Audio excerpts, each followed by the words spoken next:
Pode ir, Felipe. Então, boa noite a todos, primeiramente.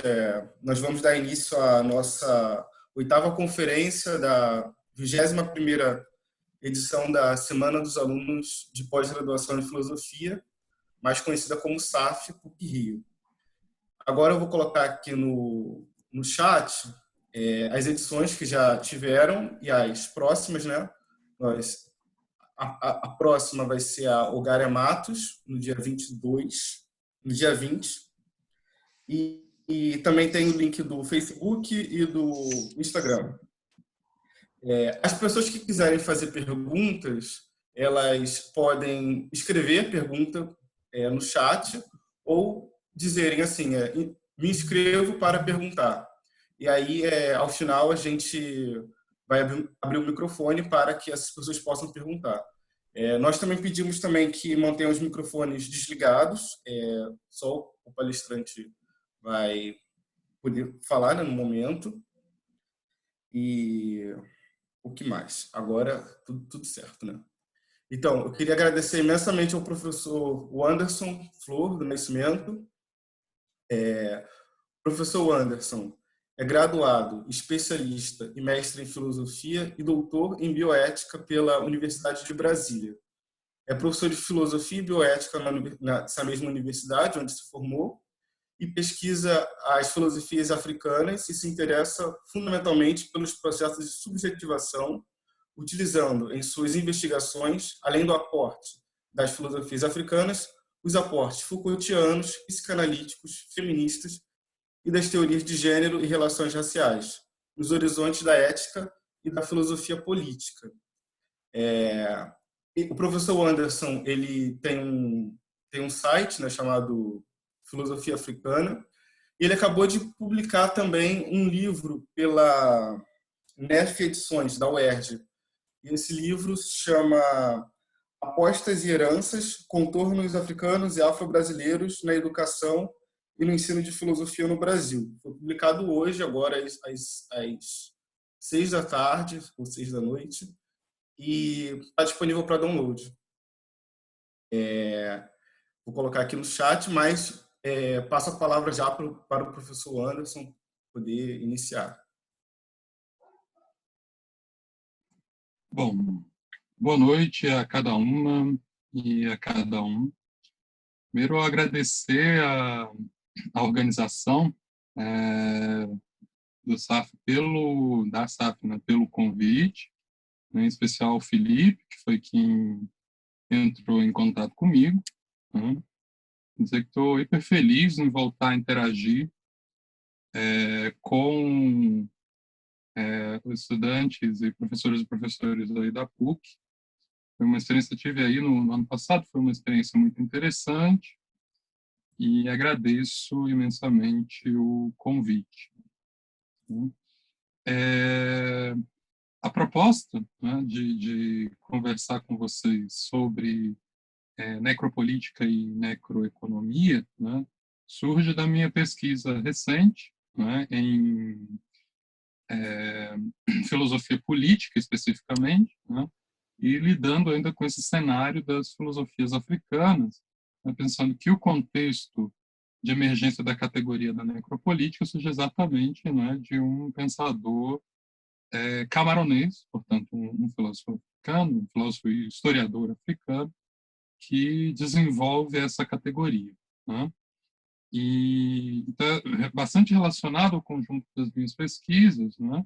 Sobretudo entender, né, de que maneira nós podemos encontrar ferramentas conceituais, que acho que esse é um dos grandes desafios para compreender o tempo presente, e encontrar ferramentas conceituais que ampliem o repertório, né, por meio do qual nós conseguimos pensar e analisar o tempo que vivemos, sobretudo também suas aporias e seus impasses.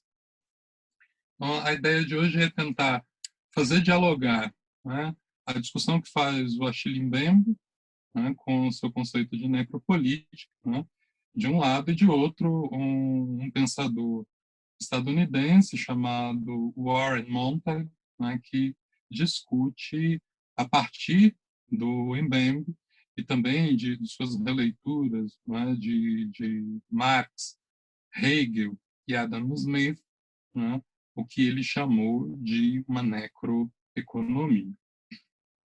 Bom, seguindo aqui o textinho que eu preparei para conversar com vocês hoje à noite, né, é importante pensar, né, para que a gente inicie uma fala sobre necropolítica, né, que nós situemos, né, o contexto sempre, né, na análise das consequências nefastas da construção da modernidade, sobretudo em sua camada colonial nos tempos presentes, né? Embora o conceito de necropolítica abranja um tempo um pouco maior do que o presente, né, ele fala, né, eminentemente para o nosso presente. Ou seja, ele não é só um conceito da história da filosofia, mas ele é um conceito-chave que nos ajudaria a fazer aquilo, não é, que o Foucault chamava de um diagnóstico do presente ou uma compreensão histórica da nossa ontologia do presente, né? E, nesse contexto, é importante pensar que elementos foram esses construídos na modernidade e que, de alguma maneira, compõem a modernidade, né? Elementos que foram formatados ou criados nessa dinâmica que o Mbembe chamará de colonial, né? Que, em especial, abrange o racismo, o patriarcado e a opressão laboral, e que assume no presente nuances que nós nunca previmos antes, né? E, de outro lado, nós temos um discurso emancipatório da modernidade, né? Que agora, né, a partir dessa abordagem que faz autores como o próprio Foucault, o Agamben, Hannah Arendt e o próprio Mbembe, né, nos apontam, né, que esse discurso emancipatório da modernidade vem cobrando, em termos vitais, a conta da sua própria construção, né? E o que nós chamamos hoje de obscurantismo, né, é exatamente uma espécie de perda de controle de uma aparente normalidade do funcionamento das instituições e das regras democráticas, né, que seria uma espécie de grande conquista da democracia atual, da nossa democracia. Uma pergunta, né, que é preciso ser feita hoje, em tempos obscuros, autoritários, né, com muito cuidado, é: que democracia é essa? Né? E que lastros opressivos essa democracia carregou consigo durante a sua história? Pois bem, na tentativa de compreender essas questões, ou de pelo menos discuti-las, né, que a contribuição do Mbembe nos ajuda a pensar como uma dessas ferramentas que nós temos à disposição hoje. A primeira questão que ele coloca, sobretudo situando esse texto, que é um pequeno ensaio que aqui no Brasil foi publicado num primeiro momento numa revista e depois se transformou no livrinho, situar esse texto no contexto de uma discussão um pouco maior, né, em torno da própria democracia, né? Não à toa esse texto ressurge numa coletânea e num outro livro, na verdade, que o Mbembe escreve, né, o seu penúltimo livro, que é o Políticas da Inimizade, em que o capítulo sobre necropolítica surge depois, né, de dois outros capítulos exatamente sobre a situação da democracia de um lado e daquilo que ele chama de uma sociedade da inimizade por outro. E nessa análise que ele faz da democracia, ele chama atenção em seu desenvolvimento histórico na modernidade, e aqui a gente vai pensar sempre que a discussão que o Mbembe nos traz e nos provoca se situa e se ancora numa crítica à modernidade, e que, de algum modo, dialoga com as críticas europeias à modernidade e também com as críticas africanas à modernidade, né, ele nos traz uma espécie de dupla camada da democracia moderna, né? Ela teria aquilo que ele chama de um aspecto solar ou diurno, que é esse discurso que surge junto com a modernidade, o seu ideal de emancipação, de desenvolvimento, de progresso, de construção de valores como a liberdade, a fraternidade e a igualdade, por um lado, né, e todos os seus mecanismos institucionais em torno da construção de estados democráticos de direito, de instituições democráticas que garantam a participação e tenham os famosos freios e contrapesos da própria democracia, que regule no seu interior aquilo que seriam possíveis excessos do poder dado à própria opinião e gestos das pessoas que compõem as sociedades, por um lado, e, por outro lado, né, o Mbembe nos chama a atenção de que a democracia teria aquilo que ele chama de um aspecto noturno. O aspecto noturno da democracia estaria constituído exatamente na sua própria história de construção no mundo moderno. Quando nós pensamos que a democracia moderna surge junto com o empreendimento colonial, tanto na Europa como nos Estados Unidos, nós percebemos uma convivência nada dramática, nada tensionada entre a democracia e os aparatos coloniais que, de uma maneira muito forte, viram a construção do capitalismo ancoradas no racismo e na escravidão. Isso se alastra desde a fundação dos Estados modernos e também com a consolidação das democracias modernas até o atual momento histórico em que nós vemos as consolidações de democracias pós-períodos autoritários, pós-períodos de ditaduras, né, convivendo ainda com esses aspectos que o Mbembe entende que sejam herdeiros dessa colonização, desse colonialismo, ou, se vocês preferirem, de uma lógica da colonialidade.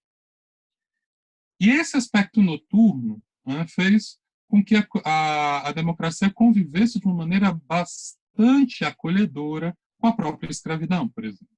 Né?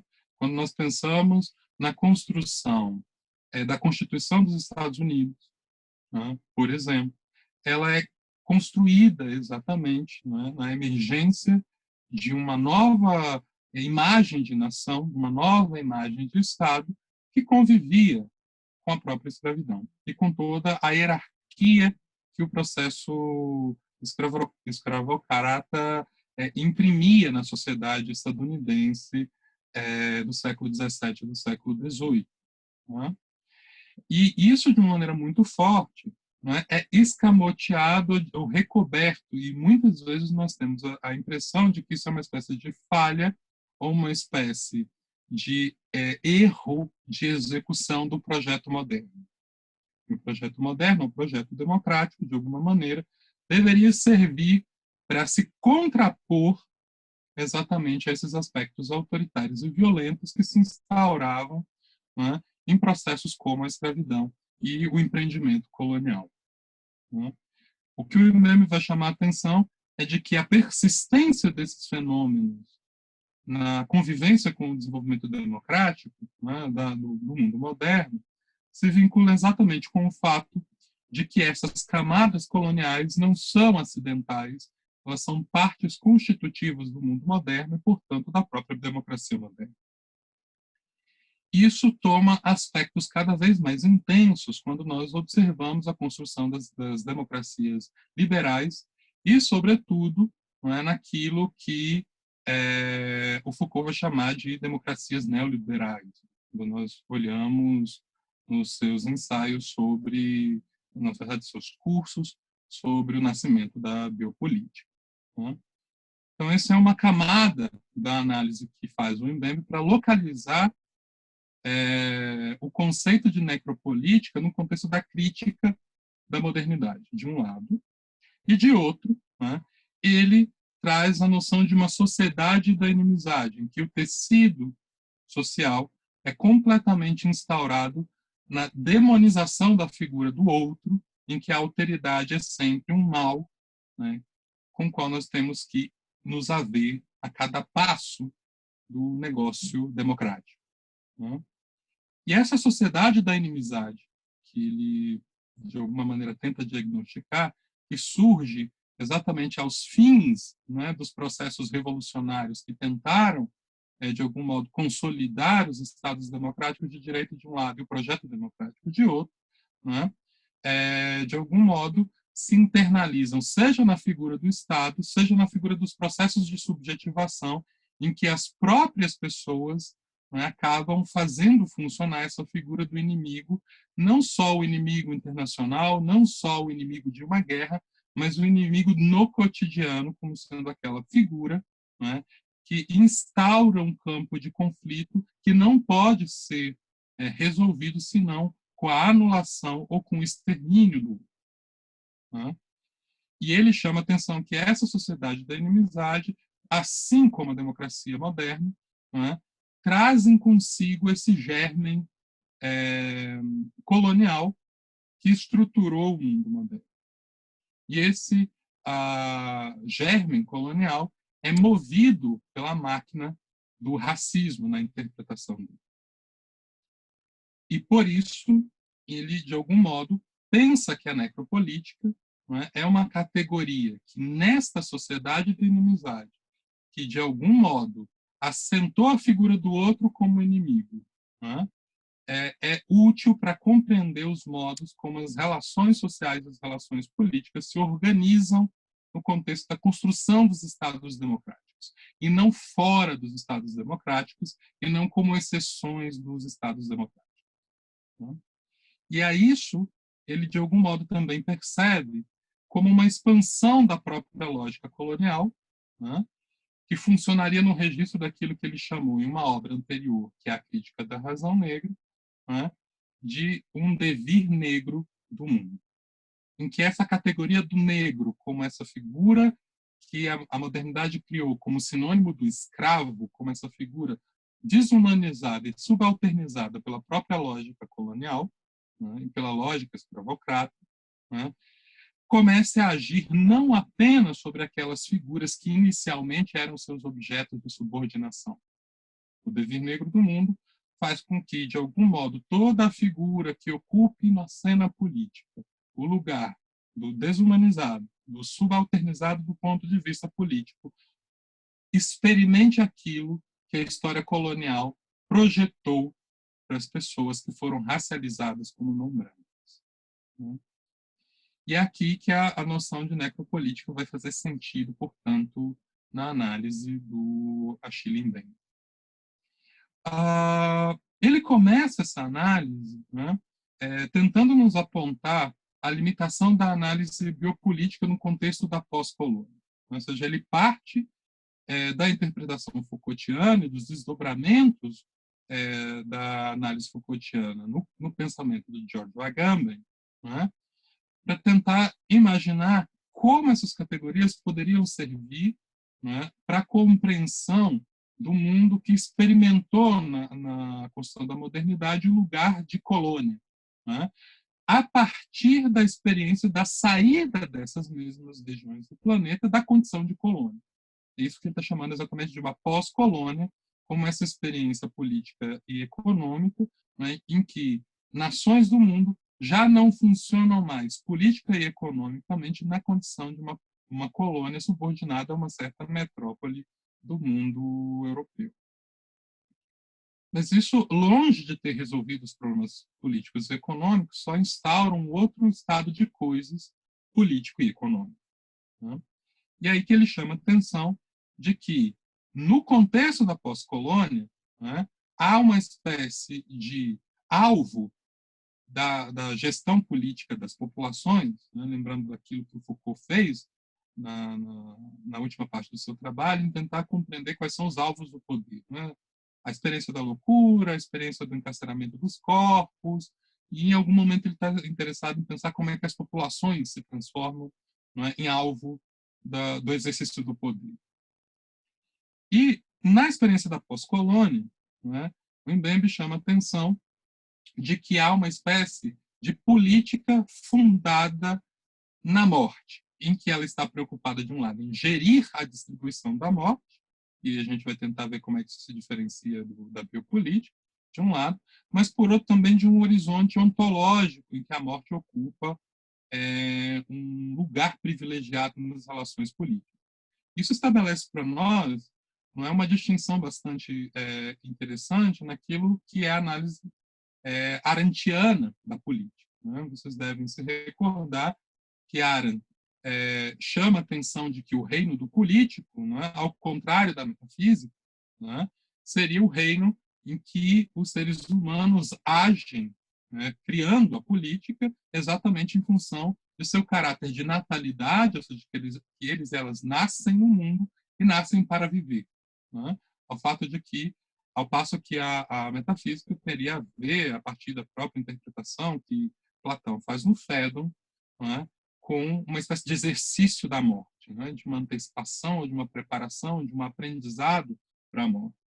Enquanto a política, de algum modo, tem a ver com o nascimento e com a vida.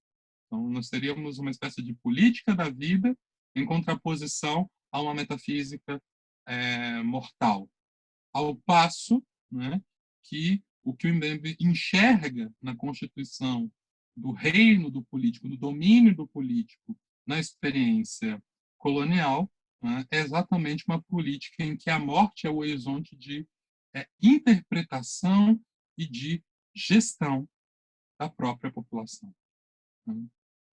A questão que se coloca, no caso da interpretação que se faz do Mbembe, da interpretação que o Mbembe faz do próprio Foucault, é que morte é essa. Né? Não parece que ele está se referindo apenas à morte do corpo biológico. Né? Ele chama atenção em vários lugares do seu ensaio necropolítica, como também o restante da sua discussão na sociedade da política de inimizade e no seu último livro, que é o Brutalismo, né, que foi lançado este ano ainda, a dimensão de uma morte através da qual as pessoas acabam se expondo ao seu registro da vida. Ou seja, a morte em vida, ou a exposição à morte, compõe esse cenário conjuntamente com a morte biológica. O problema do ser morto, né, seja por uma outra pessoa, pelo Estado ou por si mesmo, uma vez que o suicídio é também um problema no contexto da análise biopolítica que faz o Mbembe, compõe um cenário de uma ressignificação da morte, em que o gesto biológico da estagnação das funções vitais, de cessar os sinais vitais, né, é apenas parte do processo. Né? Ou seja, as condições ou a gestão das condições de distribuição da morte e da vida, né, aparecem na análise biopolítica, né, como um elemento fundante dessa morte que compõe a necropolítica. E é bom lembrar, né, que Thanatos, né, que quando a gente pensa que há outras reflexões sobre políticas da morte, o próprio Foucault já havia pensado na ideia de uma tanatopolítica, né? Thanatos é a morte, ao passo que necron, ou necrou, é exatamente o matar. É uma política de uma exposição ativa à morte, é uma política do matar. Talvez nós pudéssemos traduzir de uma maneira mais precisa, lembrando a etimologia da palavra, que nós estamos aqui diante de uma política do matar, não apenas da política de uma morte, como essa que o próprio corpo natural, o corpo biológico, estaria sujeito, em qualquer caso, no caso dos seres vivos. E, ainda no contexto da biopolítica, o risco aparece como um fator prevalente, o risco de morrer e o risco de estar exposto a essa morte matada, vamos dizer assim. Não apenas de uma morte que nos acontece, mas uma morte que nos é imposta por uma força contrária, inclusive, à nossa própria vontade, uma força política. Bom, a gente deve estar se perguntando a essa altura, sabendo que a análise Foucaultiana e a gambeniana da biopolítica já associavam, ou já pensava de que maneira a biopolítica negociava com as potências da morte, o que é que diferencia a necropolítica da biopolítica? Um ponto fundamental para compreender essa questão é entender de que modo a consolidação do modo de gestão da vida que a modernidade imprime nos países que experimentaram a experiência colonial se dá.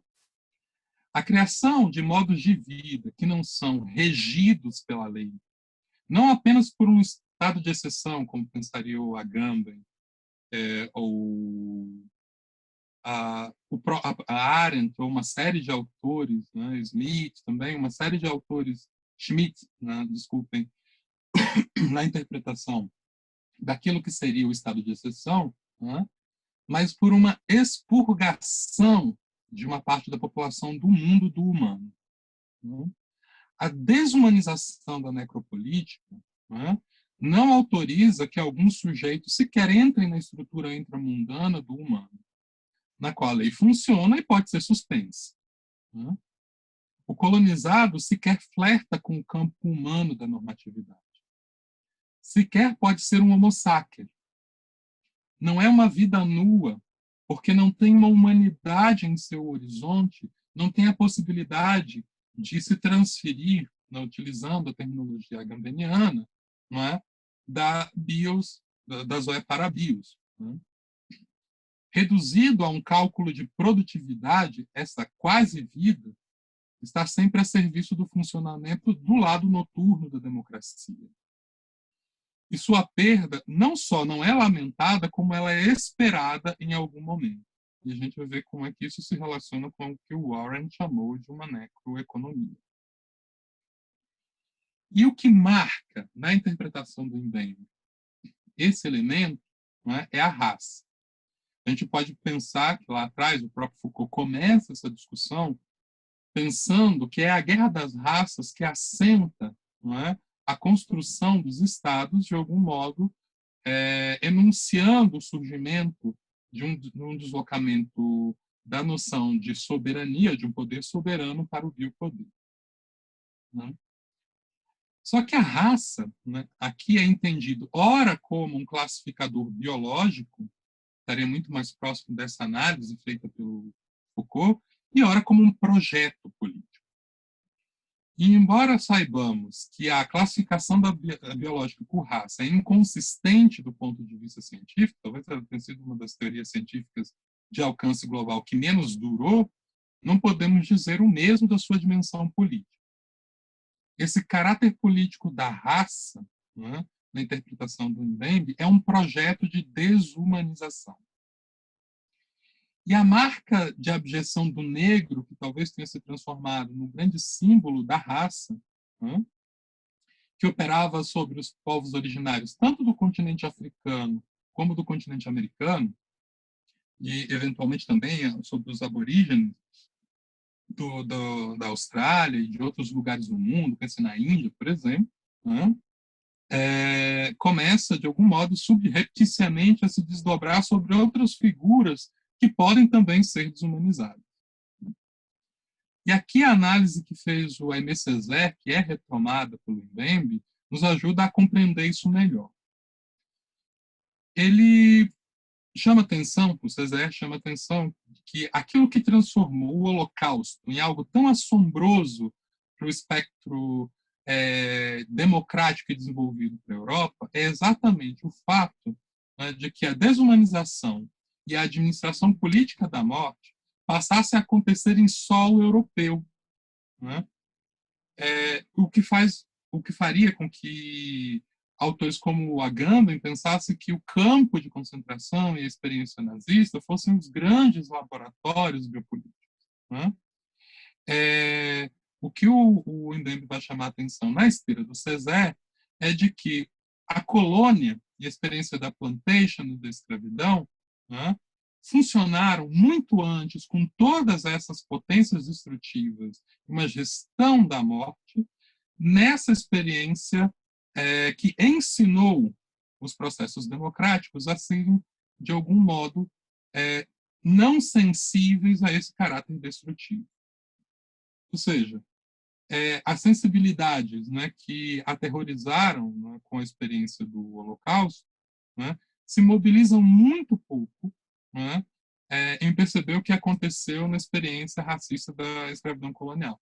Né? Ou seja, quando a gente observa que o que aconteceu no nazismo, né, e em outras experiências totalitárias que seguiram-se ao nazismo foram repetições, foram mimeses daquilo que a experiência colonial fez acontecer no continente africano e no continente americano, nós somos obrigados a voltar no tempo e perceber que é isso que a política da gestão de populações, que distribui de modo desigual a potência de vida e a potência de morte, não é? Acontece de modos muito distintos nos países europeus e nos Estados Unidos e no restante da experiência colonial. Quando a gente lembra, por exemplo, que só a travessia dos navios tundeiros, né, matou mais pessoas do que todo o genocídio nazista, a gente se pergunta por que isso não se transforma num tema da reflexão para compreender como a modernidade foi construída. A gente tem que lembrar que, por exemplo, há uma série de discussões sobre como a experiência do totalitarismo que aparece na experiência nazista nos remete a uma crítica da modernidade. Mas será que não seria possível pensar numa crítica da modernidade que já nasça a partir dessa mortandade não lamentada, não chorada, não enlutada de milhões e milhões de pessoas? Quando a gente percebe que 8 milhões de pessoas, numa estimativa bastante conservadora, teriam morrido só na travessia. Estou falando de pessoas que saem dos portos de vários lugares do continente africano, né, e não chegam no continente americano. Elas não chegam. Nessa travessia não concluída, cerca de 8 milhões de pessoas morreram. Então, quando a gente pensa aí que o Holocausto extermina por volta de 6 milhões de pessoas, e sim, uma experiência nefasta, ninguém vai problematizar isso, né? A gente se pergunta por que essa outra experiência não gera o mesmo incômodo e não gera o desconforto que torna necessária a crítica da modernidade. O mesmo poderia ser dito, né, dos conflitos entre europeus e povos originários no continente americano, né, que matou dezenas de milhões de pessoas originárias deste continente, né, que hoje nós chamamos de indígenas, né, ou ainda na impressionante carnificina que foi provocada, um pouco mais recente, já no século XIX, né, pela gestão do Leopoldo II, da Bélgica, na relação com o Congo, onde cerca de 10 a 15 milhões de pessoas teriam sido mortas, mutiladas, desumanizadas. Né? Esses maus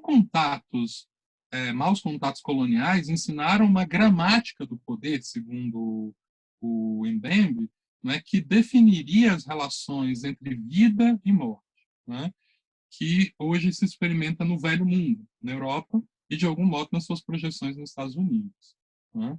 E esses maus contatos, inclusive, criaram uma espécie de gramática de uma insensibilidade com relação ao extermínio de vidas que nós tínhamos a capacidade de retirar do reino do humano. Né?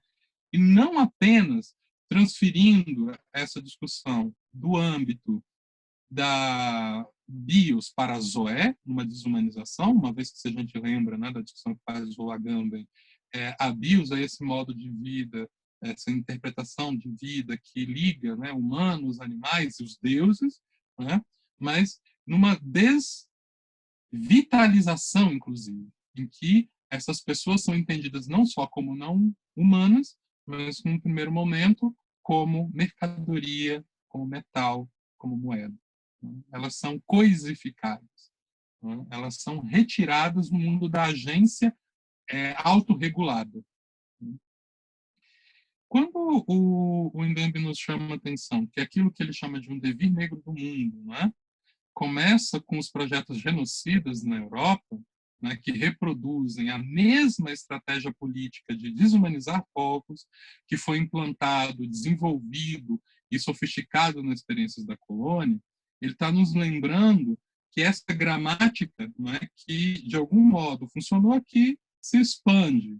Né, e hoje ela começa a funcionar sob outros sujeitos que não aqueles que eram alvo originários dessa relação.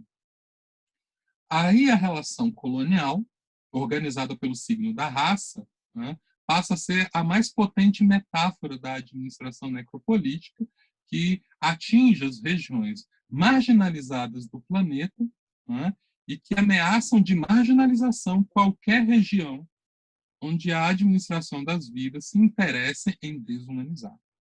Né? E aqui é muito importante pensar, abrindo um parênteses, que a raça, como projeto político, ela funciona como uma classificação universal de populações que hierarquiza ou que naturaliza essas relações de opressão. A raça não tem a ver com uma propriedade dos corpos, mas com escrever nos corpos um lugar nas posições de poder, como diz a Rita Segato. Ou seja, a raça seria uma espécie de marcador universal de divisões hierárquicas opressivas, em que quem ocupa o lugar subalterno dessa classificação racial tem muita facilidade em ser retirada do mundo do humano, né?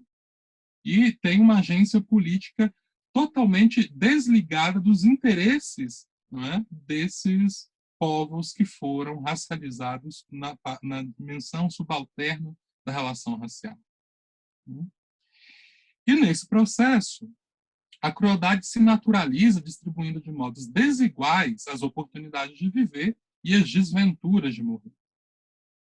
A crueldade, portanto, começa a funcionar sem provocar os desgastes políticos que aconteceram, por exemplo, na experiência do Holocausto. Isso reposiciona a relação de soberania que Foucault havia denunciado nas suas análises sobre o biopoder e a governamentalidade. A crueldade necropolítica varre o necropoder do âmbito do crime. A morte necropolítica não é enfrentada como um crime porque a lei não rege o âmbito da vida no que se refere ao âmbito das pessoas marcadas racialmente como não brancas. Ou seja, não é um problema matar uma pessoa negra, porque elas não estão no âmbito daquela lei e que elas nunca estiveram, elas foram racializadas já como não humanas.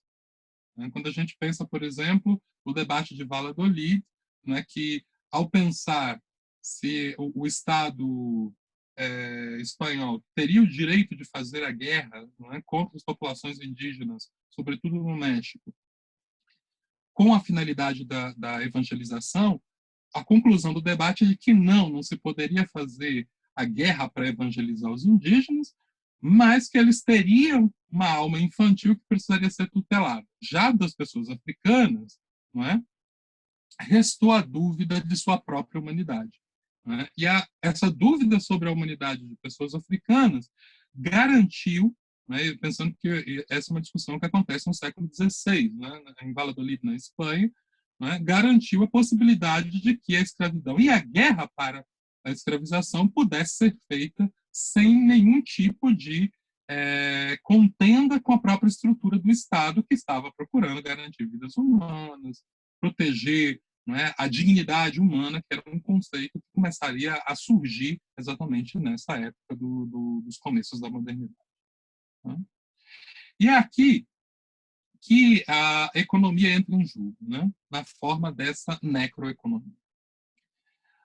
As novas guerras não são mais essas guerras que surgem pensando que as análises sobre necroeconomia elas tentam dar conta dessa experiência neoliberal, elas não surgem mais para a subjugação dos territórios ou dos povos, muito embora os territórios e os povos sigam sendo controlados através dessas guerras.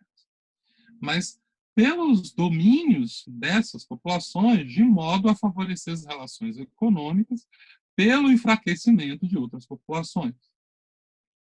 Não obstante que se sustente a mesma dualidade daquele aspecto diurno ou solar e noturno de outro, dessas relações econômicas. Então, a globalização dos mercados, numa égide neoliberal, de algum modo, tentaria manter vivo o discurso emancipatório dos surgimentos do capitalismo. Pois, como vocês devem lembrar, o capitalismo surge, pelo menos do ponto de vista teórico, como uma experiência de uma tentativa de demover as desigualdades e as injustiças provocadas pelo modo como a economia era tratada no antigo regime, em que as pessoas que promoviam, né, a produção e que eram as proprietárias do meio de produção não tinham poder político.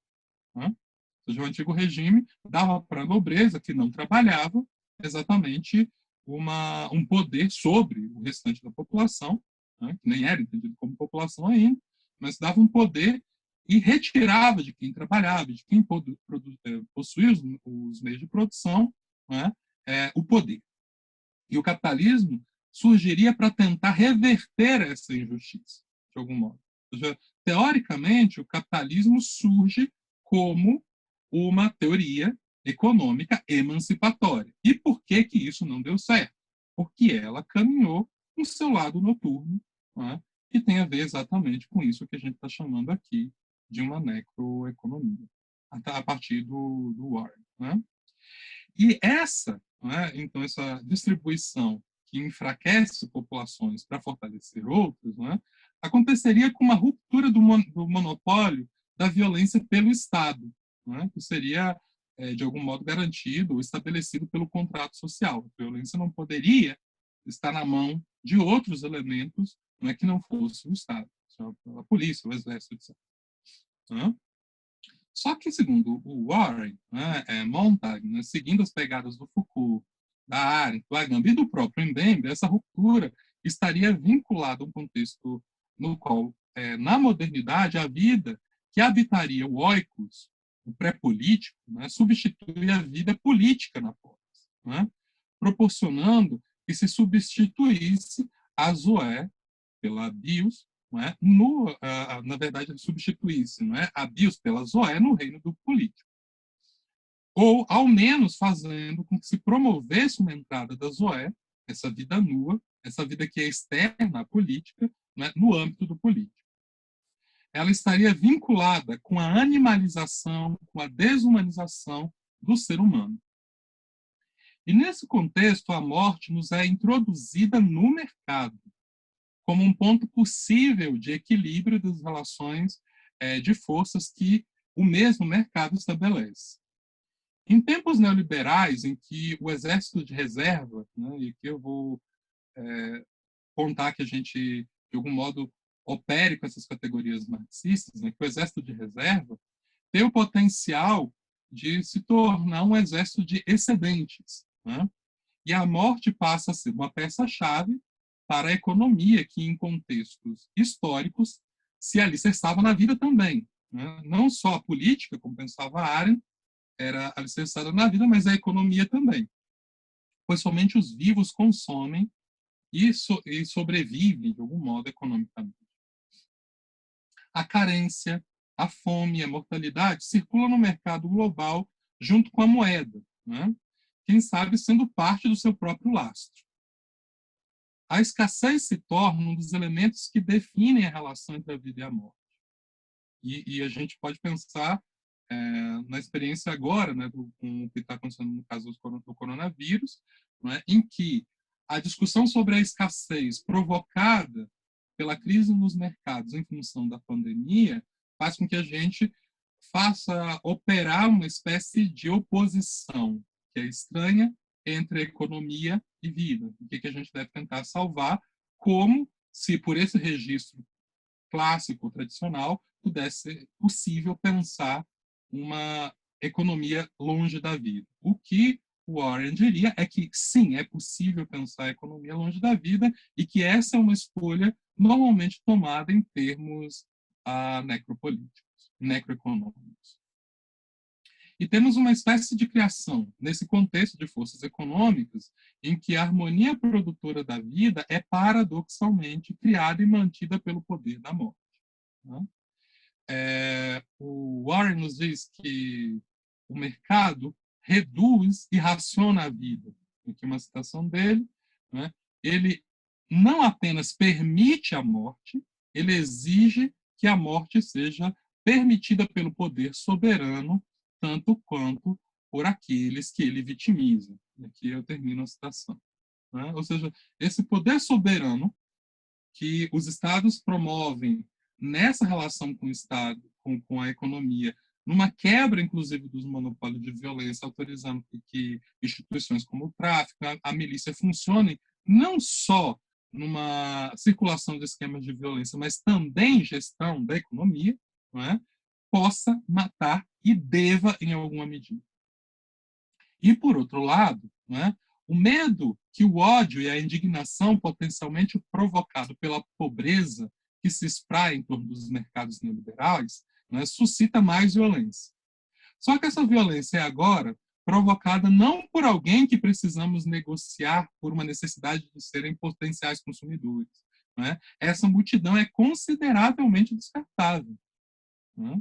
São vidas descartáveis, precárias, e que elas interessam muito pouco do ponto de vista dessas relações em que a economia substitui o político e entra no âmbito do político, não é? Fazendo com que essas estruturas, de algum modo, acolham a mortalidade daquelas figuras que, em outro tempo, seriam entendidas como dignas, e dignas, inclusive, do ponto de vista econômico.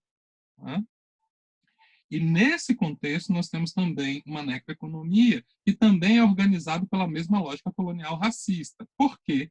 Porque essa distribuição necroeconômica ela é também organizada por essa mesma estrutura hierárquica, né, que funciona nos termos raciais.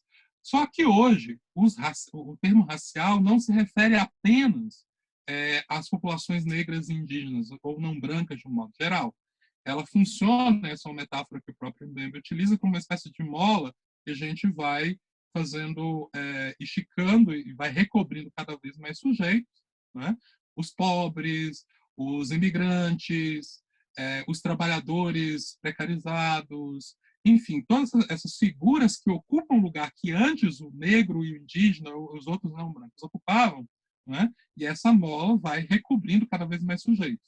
E aí, quando aparecem trabalhadores, pobres, imigrantes, etc., que sejam negros, essa mola se comprime e atinge de modo mais potente essa mesma figura. Ou seja, o negro, o não branco, o indígena, de algum modo, continua sendo o signo que organiza essa lógica colonial, só que ela hoje se aplica a mais outros sujeitos. Né? E esse é um ponto em que a própria economia segue como nasceu, inclusive, porque o capitalismo nasceu nesse mesmo contexto colonial, reproduzindo essa lógica, né, em que o excedente das populações agora estão podendo ser consumidos para que a manutenção desse poder econômico, de algum modo, se sustente.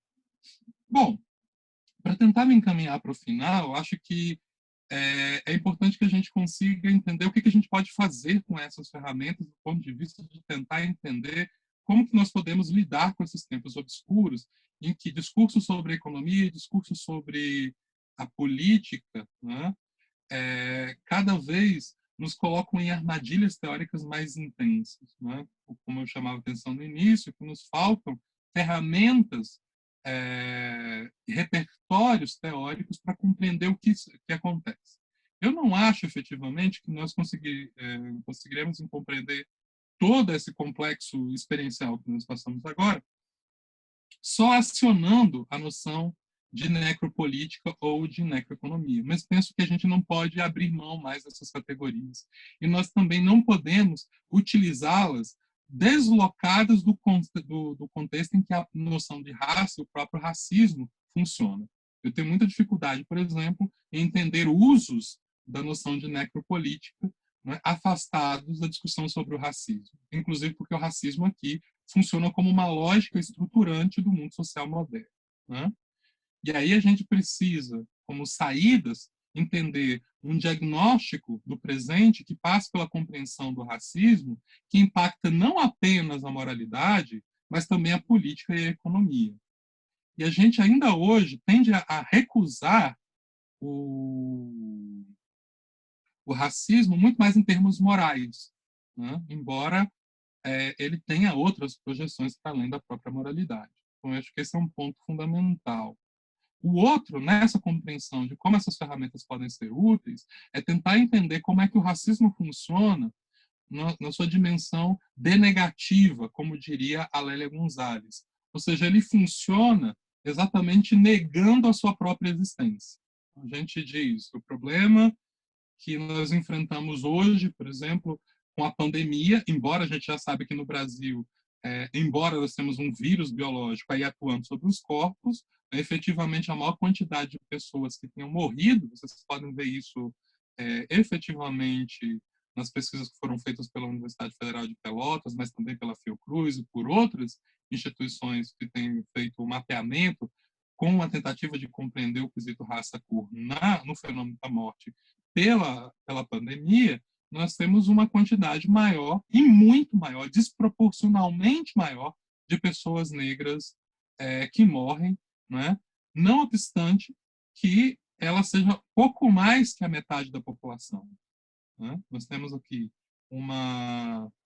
cerca de 54%, 56%, né, da população que é negra, né, compreendendo aí os pretos e os pardos, e aí por volta de 70% das mortes, 70% das mortes dessa mesma população. Então nós temos um descompasso razoavelmente grande nessa quantidade de mortes, e isso a gente tende a dizer, não, mas o problema é econômico, como se nós pudéssemos despregar, em função exatamente do exercício da necroeconomia, não é, a atuação dessa raça. Assim, quando a gente nega a atuação do fator racial, a gente exatamente reforça essa estrutura que não tem a ver só com o signo do corpo, né, mas que se reflete no signo do corpo, no funcionamento dessa mesma lógica.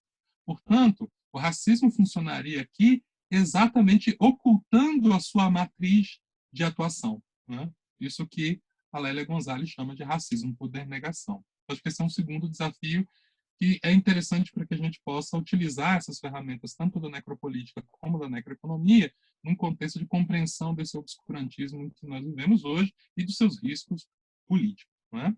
E, por fim, e aí, com todo o cuidado que essa discussão demanda em tempos autoritários como o que nós vivemos hoje, em repensar essa democracia, aí eu coloco entre parênteses, neoliberal, né, em seu aspecto noturno. Menos para destruir, né, essa democracia, mas para impedir o seu aspecto destrutivo. Né? Eu não sei se a gente tem como se livrar da democracia hoje. E nem sei se isso é interessante, sobretudo em tempos autoritários.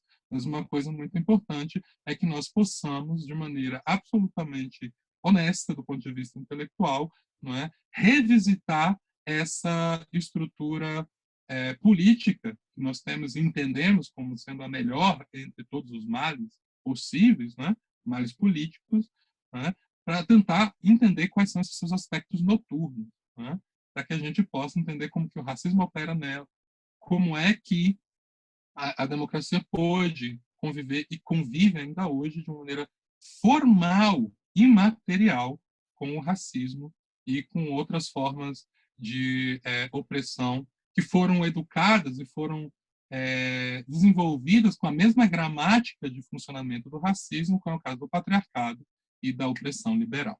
Bom, eu paro por aqui e a gente continua a discussão a partir das questões que vocês colocam. Muito obrigado, professor Anderson.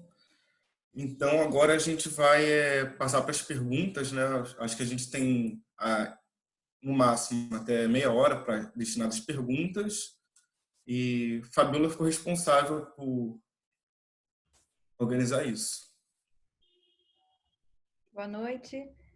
Eu primeiro gostaria de agradecer e parabenizar pela maravilhosa conferência o professor Wanderson.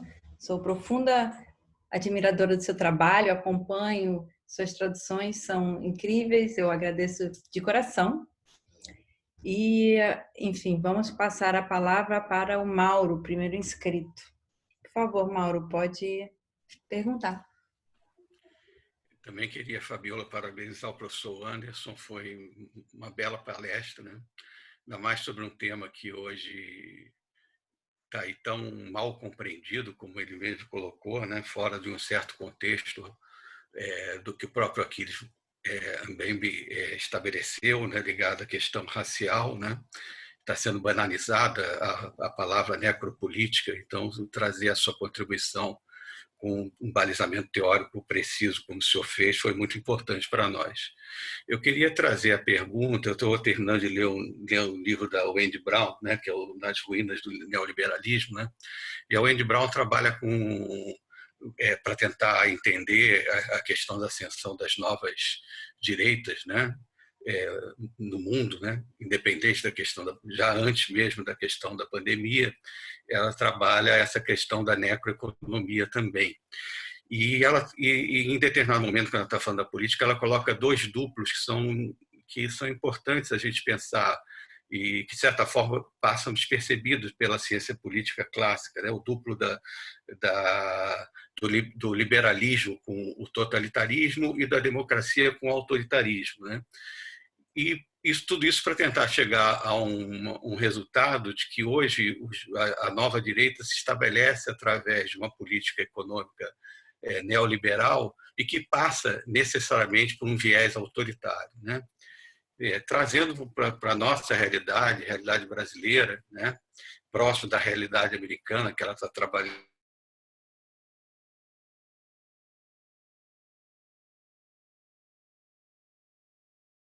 Para mim, congelou a fala do professor.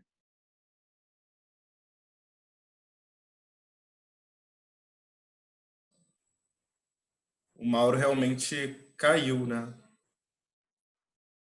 Caiu, né? Acho que caiu agora. Exatamente no momento de fazer a pergunta, né? Acho que voltou. Voltou. Voltou. Assistiu a palestra. Estranho, né, ter caído quando a gente estava falando do governo brasileiro. Mas tudo bem, como se prosseguindo, nós temos três pilares aqui que embasam a nossa realidade, né? Um pilar claramente calcado num projeto neoliberal, né? A lá Chicago, né? Anos 70, no Chile, né? Onde a necropolítica e a necroeconomia são fundamentais para o estabelecimento desse pilar, um pilar que é calcado numa revolução ou numa mudança cultural reacionária, né? Onde a influência de um fundamentalismo pentecostal, né? Calcado e aí tem que tomar muito cuidado, porque não é toda a religião evangélica que se enquadra nessa questão do fundamentalismo pentecostal calcado na teologia da prosperidade, né? E um terceiro pilar que passa exatamente por um projeto indiscutivelmente autoritário, né? E eu quero frisar bem essa palavra autoritário, porque também, novamente, palavras como fascismo, totalitarismo, às vezes são estendidas para um conceito que talvez não defina tão bem o que a gente esteja vivendo. Então, eu queria ouvir o senhor sobre essa questão da necroeconomia, né? Mais particularmente nos casos da ascensão dessa nova direita, e como essa necroeconomia ela se torna fundamental, ela se torna fundamental para o estabelecimento desse projeto autoritário que a gente está vivenciando, em especial aqui no Brasil e nos Estados Unidos. Eu queria só acrescentar, não posso esquecer disso, né, de que o modelo da revolução de costumes que a gente estabelece, passa pela sua palestra, é um modelo de branquitude, né? A gente lembra do ministro da Educação o anterior, né? Porque já tivemos dois, esse é o segundo depois dele, né? E que falou claramente que só existe um povo brasileiro, né? Não existe povo indígena, não existe outro povo negro, existe um povo brasileiro. Esse povo brasileiro, obviamente, é um povo embranquiçado, né? Isso também lembra muito o caso americano, onde o próprio presidente de lá trabalha com a questão da supremacia branca. Então, eu queria lhe fazer essa pergunta em relação a como o projeto autoritário passa necessariamente por essa questão da necroeconomia. Obrigado novamente pela palestra e perdão por ter me estendido.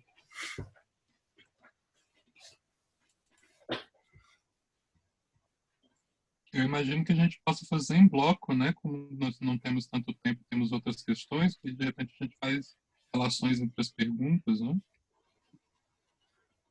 Ótimo. Vamos fazer assim. Então, eu passo a palavra para o segundo inscrito, o Ítalo.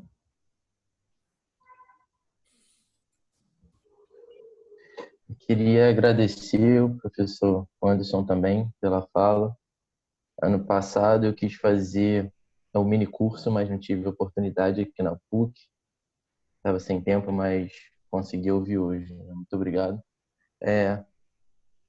O Mauro meio que estava pensando, acho que a mesma coisa que eu. A minha pergunta ia muito na linha do que ele está falando, sobre essa interseção entre neoliberalismo e autoritarismo, desde do Mises, que falou algumas coisas nesse sentido, Hayek também, e se isso poderia ser, tem alguma interseção com o que você está falando de necroeconomia, de necropolítica.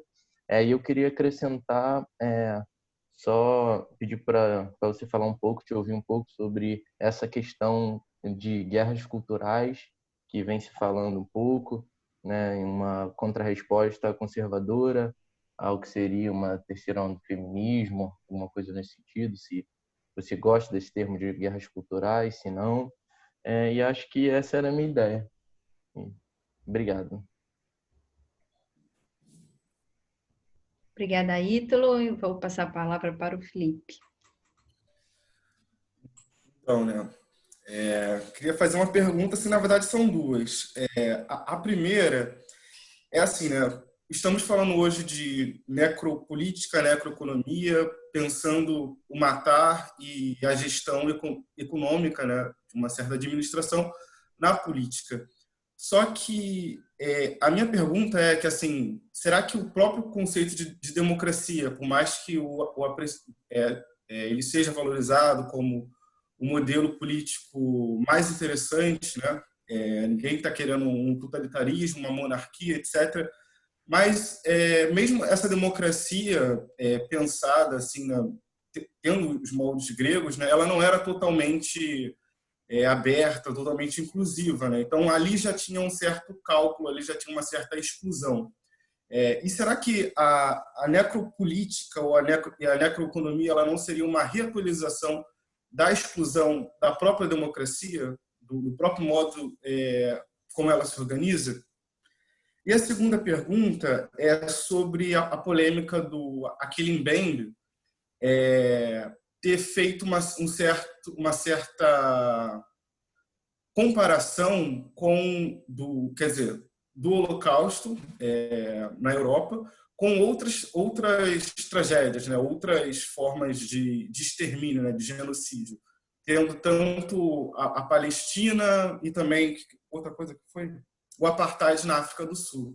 Então, assim, né, rapidamente ele foi meio que assim, né, execrado assim na Alemanha, né? Porque ele fez essa correlação, né? Ele meio que, é claro, o Holocausto é um genocídio recente em termos históricos, assim, bem documentado, né? Acontece na Europa, acontece com pessoas que hoje em dia são muito influentes, assim, economicamente, culturalmente, os judeus. Então, assim, né? Esse problema, né? Quase que essa monopolização da ideia de um genocídio, né?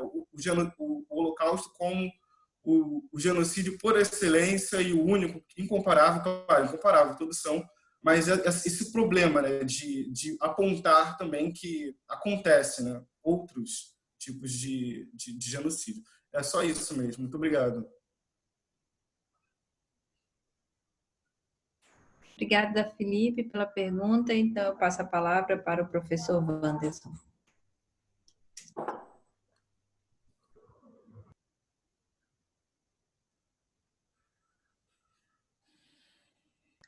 O áudio.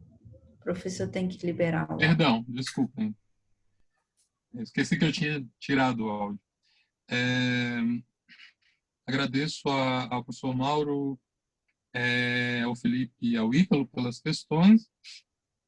E acho que é um bom momento, inclusive, para a gente ir um pouco mais próximo, né, dessa discussão sobre o neoliberalismo, né, que também tem nos assombrado bastante em termos de teoria política, né, que é muito difícil hoje qualquer discussão política saltar, né, as consequências que a gente já tinha noção, né, de que do ponto de vista da economia teria problemas, isso já era previsível, né, mas como é que isso impacta a própria experiência política?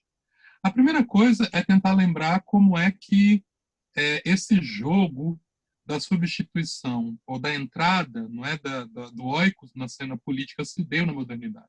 Acho que esse é o ponto fundamental, inclusive para tentar imaginar como é que esses projetos autoritários circulam e não são novidade, né? Que autores como Mbembe e, de alguma maneira, o próprio Foucault diriam, ou seja, que o autoritarismo é um germe que atravessou toda a história da construção do mundo moderno. Ou seja, a democracia nunca foi outra coisa senão reposicionamento, só para já deixar o Felipe um pouco mais feliz, de posicionamentos autoritários. Ou seja, naquilo, né, que foi sempre típico dessas reflexões Foucaultianas sobre como os duplos de algum modo, se expressam ocultando parte do seu funcionamento, da sua lógica de funcionamento. Acho que esse é um ponto fundamental. E eu concordo, né? Acho que a questão que o Mauro trouxe, de alguma maneira, já trazia, né, através do seu enunciado, a resposta com a qual eu concordo de maneira totalmente síncrona. Né? Acho que, de fato, né, a necroeconomia joga um papel fundamental no projeto autoritário, sobretudo, né, porque a gente nunca resolveu direito, né, a passagem, né, do antigo regime para o pensamento liberal em termos valorativos. Acho que esse é um ponto fundamental. Acho que, se por um lado a gente consegue demover, não é, uma transformação econômica, os valores conservadores, que nem são mais conservadores, né? Hoje sente falta tem saudade do conservadorismo, né? Com essa veia autoritária que atravessa os nossos tempos, mas, de algum modo, não é um funcionamento autoritário que assumiu no passado, não é uma veia conservadora, hoje, inclusive, se autonomiza do projeto conservador. Né? E isso, de algum modo, impacta essas discussões sobre a reforma de valores, né? Como um retorno a um passado idílico, né? Em que a economia e os valores caminhavam juntos. Mas quando foi que isso aconteceu? Isso é uma utopia do pensamento autoritário, né? Isso é uma utopia do pensamento autoritário. A gente tem que lembrar que o antigo regime nunca foi assim, né? Muito menos na tradição anterior ao antigo regime, no medievo e o feudalismo, nas antigas cidades gregas e romanas, no Oriente Próximo que a gente conheceu, isso nunca funcionou. Ou seja, essa utopia foi sempre um projeto também, não é? Que conformou uma certa maneira de interpretar o projeto político da modernidade. Né? E isso, de alguma maneira, assume contornos novos, óbvio. Né? As sociedades estão se transformando, sobretudo com o advento das redes sociais, em que a posição de sujeito enunciativo do discurso autoritário se dissemina e, ao mesmo tempo, a gente forma outras pessoas, de alguma maneira, para se apaixonarem pelo projeto autoritário, que é exatamente aquilo que o Foucault chamou de fascismo, né? Ele chamava de fascismo, diferente dessas análises históricas, um conjunto de estratégias que fazem com que a gente passe a amar aquilo que potencialmente nos destrua. Né? Lembrando daquele famoso prefácio que ele fez ao Antiédipo na versão americana. Né? Essa dimensão do discurso autoritário faz com que a gente reproduza, né, exatamente aquilo que nos tem como alvo, né, é parte da necroeconomia. E o Warren vai ser explícito com relação a isso, e eu acho que com isso se confirma, né, a hipótese que o Mauro trouxe no enunciado da questão. Né? E as guerras culturais, né, que me parecem um nome novo, né, para, de algum modo, práticas que nós sempre tivemos, né, de contraste, se vocês quiserem aí, no vocabulário gramsciano, né, entre o debate entre a hegemonia e o subalterno, né, nunca foi uma guerra cultural que estivesse fora do contexto da economia. E o que autores como Mbembe e o Warren vão chamar a atenção é de que a cultura, e a gente tem que lembrar que ele faz isso numa leitura, né? Esse é um artiguinho muito pequenininho, muito interessante também, que em português está publicado pela Revista Crítica Marxista, numa releitura que ele vai fazer do Hegel leitor de Adam Smith, né? E isso é muito interessante para tentar imaginar como é que a própria noção de comunidade, portanto, de cultura, né, atravessa esses elementos que hoje a gente entende como guerras culturais, né? Ou seja, explicitando as contradições e as tensões internas das próprias culturas, como se elas fossem homogêneas, e que não são, e as disputas internas no interior de cada um desses elementos que compõem as multicamadas, não é, das nossas culturas. As guerras culturais são elas também provocadas menos pelas disputas por uma saída ou por um medo do autoritarismo, né? Inclusive, você pode pensar que o vocabulário guerra cultural surge, inclusive, num contexto de um debate de indivíduos que bebem dessas fontes muito parecidas com o Olavo de Carvalho, né? Então, ou seja, o ranço autoritário é o que move, inclusive, transformar as tensões culturais que estão posicionadas em diversos espectros da organização social em torno de uma polarização entre um bom e um mal, um bem absoluto e um mal absoluto, né? E aí você tem a figura do comunista, que ninguém sabe muito bem em que isso se encarna, mas não importa, né? Isso funciona como um signo cultural que, na instância do discurso, serve para encarnar essa imagem do inimigo, né? Nessa sociedade da inimizade que o Mbembe chamava a atenção. A gente tem que ter muito cuidado em adotar, eu tenho muito cuidado, pelo menos, em adotar essa gramática das guerras culturais e esquecer o tanto de camadas que ela oculta, né? Acho que isso é uma das características do neoliberalismo, e acho que o Ítalo tem razão, né? Ou seja, o neoliberalismo nunca foi outra coisa que não autoritário, né? E o autoritarismo moderno nunca foi outra coisa, mas sobretudo o contemporâneo, mais recente, pelo menos a partir da década de 80, senão que uma outra forma de imposição no âmbito da economia de valores que extrapolassem o próprio econômico. Ou seja, é uma forma de chamar ou de capturar para o interior da economia aquilo que é político e, ao mesmo tempo, transformar a política num certo modo de economia está sempre com um potencial destrutivo muito forte. Eu tenho muito cuidado em fazer uso dessa discussão sobre guerras culturais, porque ela opera num binarismo e numa dicotomia que não dá conta da complexidade daquilo que a gente vive, né? Mas, ao mesmo tempo, a gente sabe que ambas estão, tanto o neoliberalismo como o discurso sobre guerras culturais, estão a serviço de um projeto autoritário abertamente colocado sem se denominar assim, porque esse é um ponto absolutamente fundamental. Eu não tenho dúvida nenhuma de que o atual governo, de fato, acredita que esteja defendendo a democracia. Ele acredita nisso. Mas ele acredita nisso nesse quadro em que a democracia está colocada, né, nesse palco onde só tem dois atores, né? O comunista e seu outro, benéfico, né? Então, nesse contexto, é óbvio que ele vai se entender como democrático e como defensor de uma democracia, né? E aí essa ideia de um povo brasileiro, que é um povo único, isso implica, não é, nesse branqueamento, que implica exatamente no extermínio desse outro.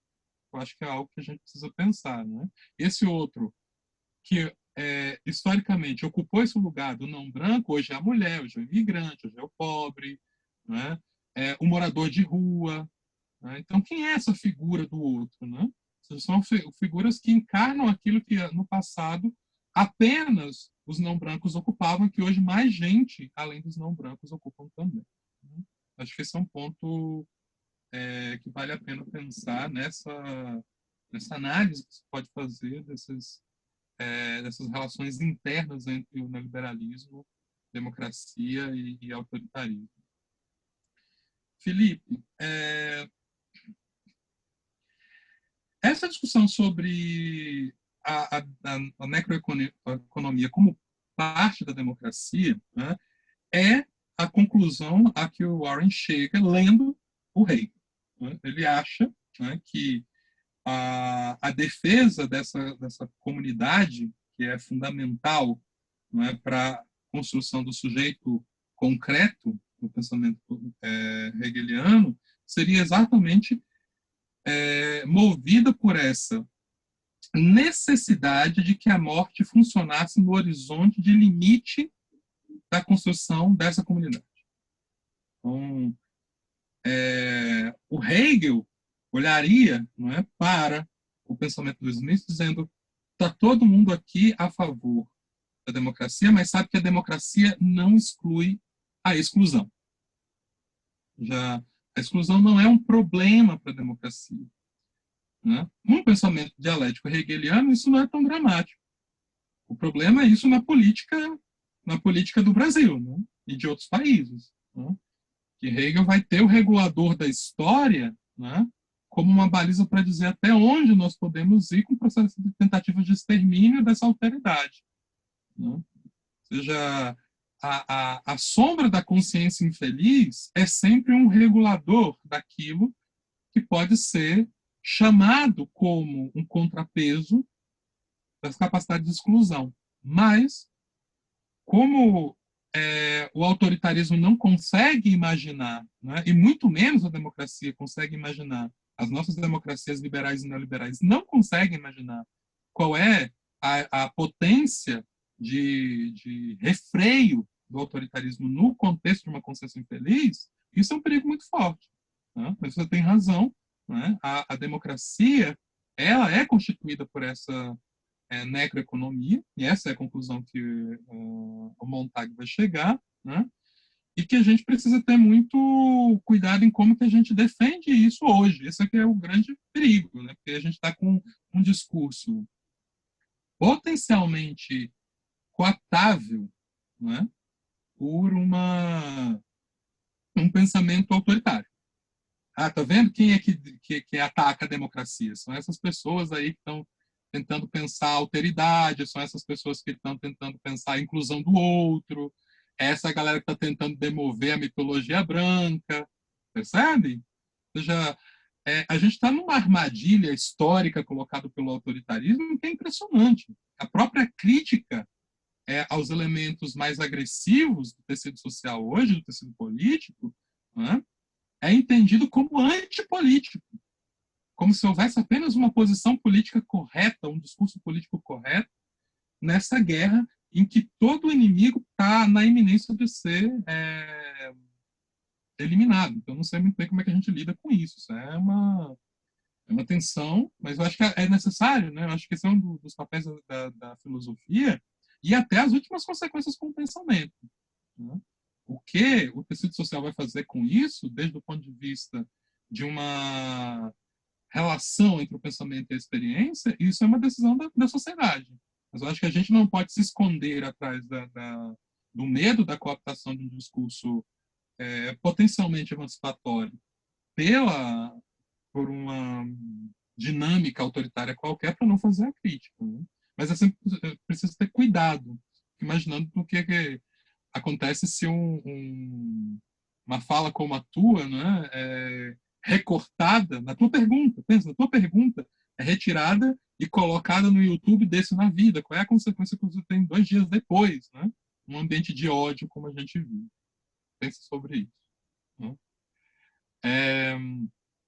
Essa discussão que aconteceu com o Mbembe na Alemanha, enfim, tem uma série de questões de bastidores, mas o grande ponto é ainda a polêmica que acontece no interior da Alemanha, né, entre os antissemitas e os pró-palestinos. Né? Porque o grande ponto dele é que ele fez a chamada de que a Palestina foi ignorada, né, e a construção do Estado palestino foi ignorada em função, né, de uma defesa de uma recuperação histórica do que havia acontecido com os judeus no Holocausto. Né? É falso que ele tenha feito uma comparação. Né? Se você olha tanto o texto da necropolítica, como a crítica da razão negra, como o brutalismo, como o Políticas da Inimizade, ele não está fazendo comparação nenhuma. Uma análise histórica em que você tenha quadros diversos de experiências históricas, né, não é necessariamente uma comparação. O que ele está chamando a atenção, olha, aconteceu aqui na Palestina um fenômeno, aconteceu aqui nos campos de concentração outro fenômeno, aconteceu na colônia do fenômeno, não quer dizer que um seja era comparável ao outro. E ele insiste nisso, inclusive ele termina o Políticas da Inimizade chamando atenção naquela proposta de uma clínica fanoniana, né, que ele está fazendo como saída, de que não se trata de saber qual é o sofrimento pior, mas o que a gente faz com o sofrimento existente. A gente não vai ganhar nada numa competição de qual é o sofrimento que foi pior, se for das pessoas na colonização, no Holocausto, ou na experiência da Palestina hoje, ou no Apartheid. O ponto é, que tipo de mundo, não é, que a gente quer? E ele vai fazer a proposta do em comum. Essa é uma tensão nítida que se dá por um parlamentar, que aconteceu na Alemanha, que não se deu o trabalho de ler o cara, mas que só pelo simples fato de ter feito a crítica ao modo como a política internacional hoje blindou, inclusive, o Estado de Israel, de todas as críticas que se têm feito nas inserções que têm matado milhares e milhares de palestinos todos os anos, né? E aí chamá-la de antissemita, que é um problema, né? Enfim, mas tem muitos bastidores aí no meio, é muito ruim de fazer análise filosófica de escala dos fundos, né? Mas, enfim, é o que tem aí nessa tensão em torno da polêmica, que para mim é uma falsa polêmica. Isso não é uma polêmica teórica. Isso seguramente não é uma polêmica teórica. Mas tem a ver com o modo como as políticas internacionais lidam com essa crítica que ainda se faz hoje em torno quais são os lastros, né? A autocomiseração do Ocidente em função do Holocausto. Obrigada, professor. Temos mais uma pergunta. Eu passo a palavra para a Renata. Professor Anderson, queria agradecer pela palestra excelente. E queria só pedir se você poderia falar um pouco mais, esclarecer esse conceito da Lélia Gonzalez de racismo por denegação.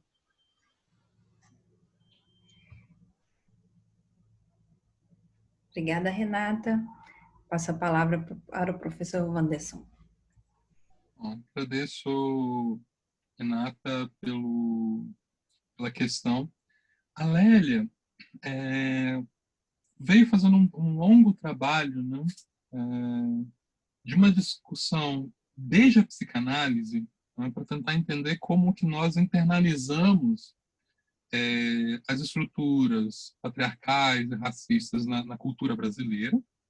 Ela está falando especificamente da cultura brasileira, né? E tem uma tentativa de compreender, e ela fala de uma experiência que fez com que ela começasse a pensar sobre isso, né, de um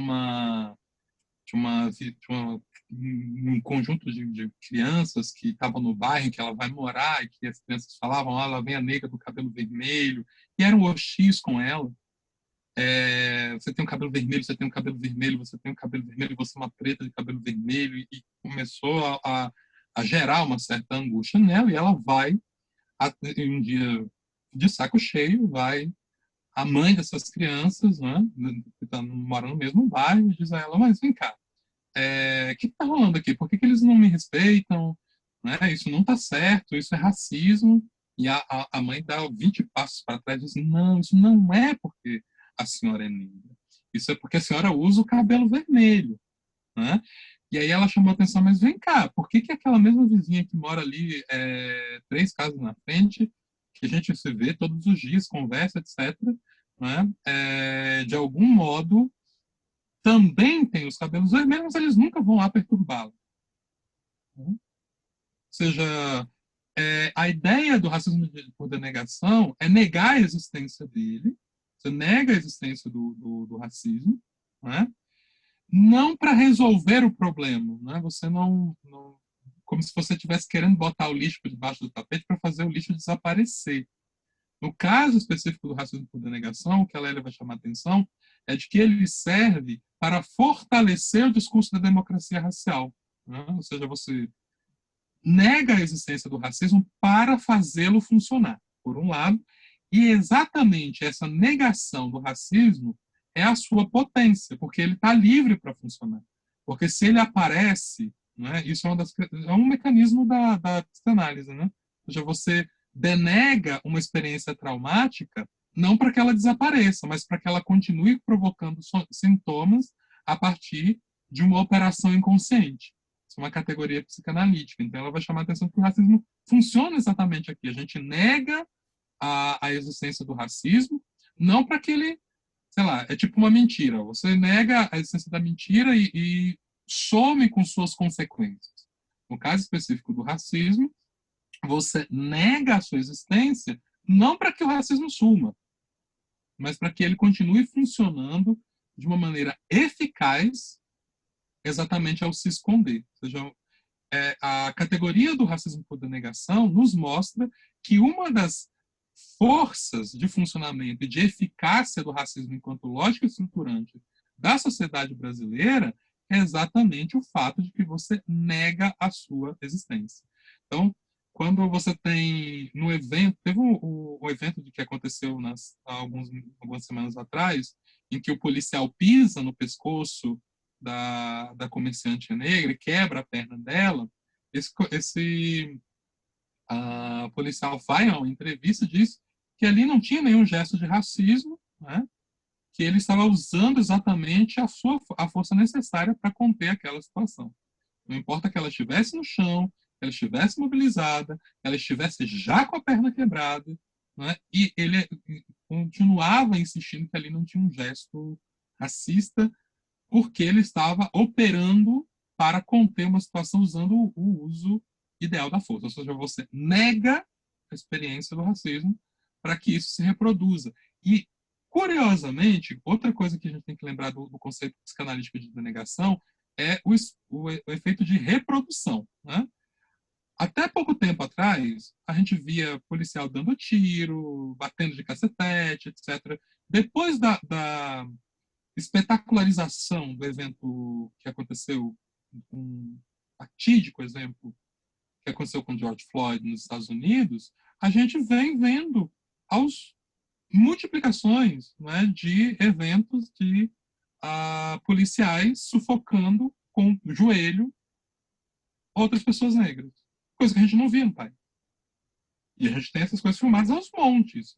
Então, se vocês procurarem cenas de racismo com pessoas sendo sufocadas, vocês vão encontrar antes do evento Floyd. Porque ao negar, você libera a força destrutiva.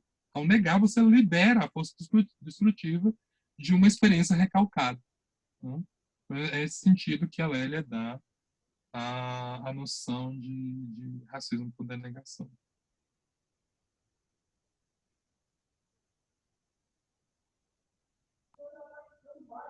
Obrigada a todos pela presença, obrigada, professor, pelas respostas e pela conferência.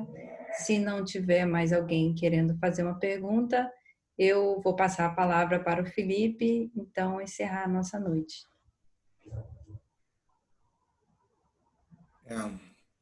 Então, aparecendo o Fabiola aqui. Então, assim, né, queria agradecer mais uma vez ao Anderson por ter topado fazer essa conferência, né, que a gente está conversando já há pouco mais de um mês, né, e foi muito interessante isso. Ela aconteceu 30 minutos depois do normal, porque ele estava lançando um livro, né, mais uma vez gostaria de dizer, pela UERJ. O livro se chama Entre Apostas e Heranças, né, que está disponível para fazer download gratuito. E depois vai ter uma versão impressa. Gostaria de agradecer mais uma vez a todos os presentes, ressaltar também a participação do nosso diretor do departamento, o professor Edgar Lira, e dizer que em breve o vídeo vai estar disponível tanto no Vimeo quanto na plataforma da PUC, né? Então, Sem mais o que dizer, acho que pode encerrar a gravação. Wanderson, muito obrigado, viu, pela palestra, em nome dos meus colegas do departamento. Muito obrigado. E parabéns pelo livro. Agradeço, eu que agradeço o convite também, a oportunidade de voltar a interagir com o corpo docente e discente da PUC-Rio no curso de filosofia. Obrigado, professor. Até uma próxima. Obrigada, professor. Muito obrigado.